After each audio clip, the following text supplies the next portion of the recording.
একজন celebrity scholar এসে একটা স্ট্যাটাস দিল যে সবাই শান্ত থাকেন, কেউ কোনো কথা বলবেন না। কেন কথা বলবো না?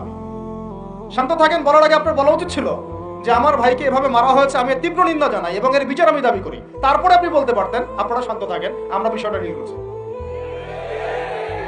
এই যে ব্রেন ওয়াশ, এই যে আমাদের একটা জজবাকে এভাবে দমন করে দেওয়া হচ্ছে, এর ফলাফল কিন্তু আপনাদেরকে ভোগ করতে হবে।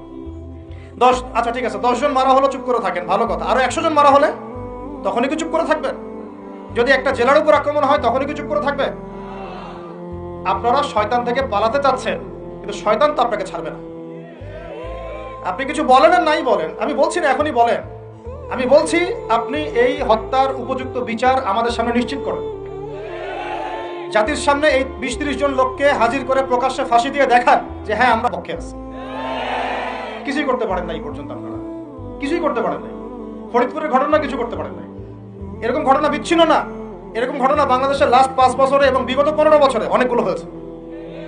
কিছু ঘটনা আমরা জেনেছি, কিছু ঘটনা আমরা জানি না, বেশিরভাগই আমরা জানি না।